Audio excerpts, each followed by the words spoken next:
গরম ভাতের সাথে শুধুমাত্র 1 চামচ, এই 1 চামচ দিয়েই পুরো ভাত আমি শেষ করে ফেলতে পারবো।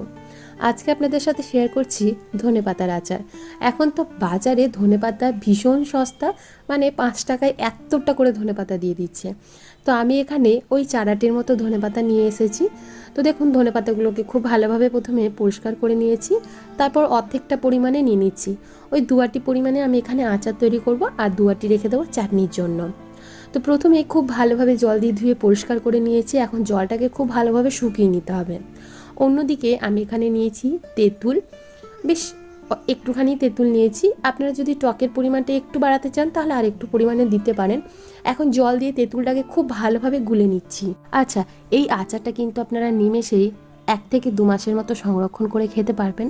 যদি একটু ফ্রিজে দিয়ে দেন তাহলে তো 2 মাস অনায়াসে আপনারা রেখে খেতে পারবেন। আমি এখানে দিয়ে দিচ্ছি ধনের গুঁড়ো, দিচ্ছি হলুদ গুঁড়ো, আর দিচ্ছি লাল লঙ্কার গুঁড়ো।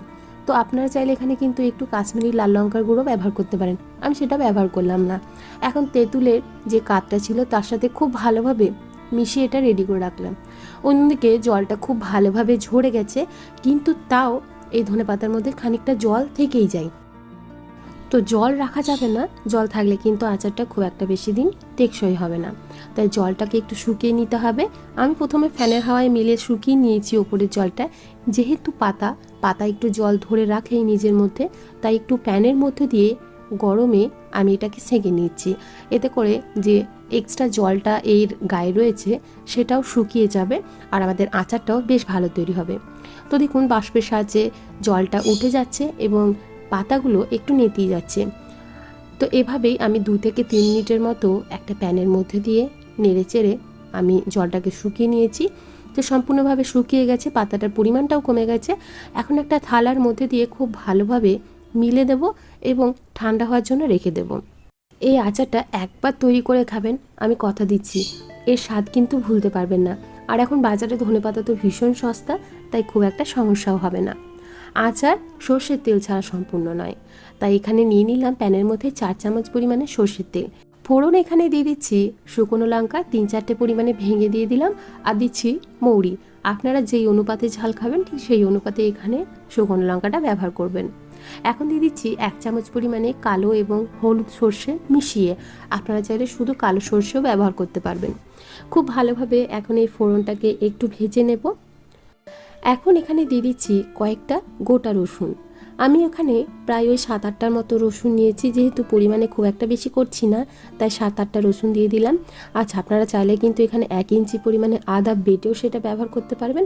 আমি আদাটা ব্যবহার করিনি, তবে আদা দিলেও কিন্তু খেতে বেশ ভালো হয়। রসুনগুলোকে একটু তেলের মধ্যে খুব ভালোভাবে ভেজে নেওয়ার পর যে তেঁতুলের কাঠটার মধ্যে আমরা মশলাটা মিশিয়ে রেখে দিয়েছিলাম, সেই তেঁতুলের কাঠটা আমি এখানে দিয়ে দিলাম। এখন আর কিছুই না, খুব ভালোভাবে এই তেঁতুলের কাঠটার সাথে মশলাটাকে ভেজে নিতে হবে। একদম মিডিয়াম ফ্লেমে রেখেই আমি এই মশলাটাকে প্রায় 5 থেকে 6 মিনিটের মতো কষিয়ে নিয়েছি। আর এরকম যখন কালারটা আসবে আমি দিয়ে দিচ্ছি বিট লবণ। বিট লবণটাই ব্যবহার করবেন, তাহলে কিন্তু স্বাদটা ভীষণ ভালো আসে।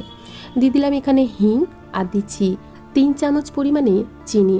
অবশ্যই চিনিটা ব্যবহার করবেন, তাহলে টক মিষ্টি ঝালের যে ব্যাপারটা সেটা খুব সুন্দরভাবে ব্যালেন্স হবে। আপনারা চাইলে চিনির পরিমাণটা একটু কমিয়েও দিতে পারেন। আমি ঝাল মিষ্টি টক এই 3টের একটু ব্যালেন্স করেছি। তো খুব ভালোভাবে আবারও মিশিয়ে নিয়েছি। এখন দেখুন, ধনেপাতাটা খুব ভালোভাবে ঠান্ডা হয়ে গেছে। ঠান্ডা হওয়ার পরই মিক্সিং জারের মধ্যে দিয়ে এটাকে দিয়ে খুব ভালোভাবে একটু পেস্ট করে নিচ্ছি। দেখুন, একদম মিহি পেস্ট করিনি, একটু দানা দানা রয়েছে, আর এর মধ্যে কিন্তু জল ব্যবহার করা যাবে না। অন্যদিকে মশলাটা খুব ভালোভাবে কষানো হয়ে গেছে। দেখুন কালারটা কতটা সুন্দর এসেছে। এখন এর মধ্যে মিশিয়ে দিচ্ছি আমি যে ধনেপাতাটা পেস্ট করলাম, সেই ধনেপাতা পেস্টটা। আমি আবারও বলে দিচ্ছি, পেস্ট করার সময় কিন্তু কোনো রকম জল ব্যবহার করবেন না। আচারে যদি জল থেকে যায় তাহলে আচারটা কিন্তু বেশি দিন টেকসই করবে না, মানে বেশি দিন আপনারা সংরক্ষণ করে রাখতে পারবেন না। এখন খুব ভালোভাবে মিশিয়ে নিচ্ছি। দেখুন কতটা সুন্দর কালার এসেছে, আর সবুজটা কিন্তু এভাবেই বজায় থাকবে। তো এখন ফ্লেমটা একদম লোতে করে রেখেছি, তারপর বন্ধ করে দিয়েছি। এতে করে সবুজ রঙটা বজায় থাকবে। আমাদের ধনেপাতার আচার কিন্তু একদম রেডি। গরম গরম ভাতের সাথে এই আচার খেতে কী যে ভালো লাগে, আমার তো আবার খেতে ইচ্ছে করছে। রেসিপিটি যদি একটুও ভালো লেগে থাকে একবার অন্তত তৈরি করে দেখুন, আশা করি আপনাদের ভীষণ ভালো লাগবে। গরম ভাতের সাথে খেতে তো অসাধারণ লাগে। আজকে তাহলে এখানেই বিদায় জানাচ্ছি, আবার হাজির হয়ে যাব অন্য কোনো দিন অন্য কোনো রেসিপি নিয়ে।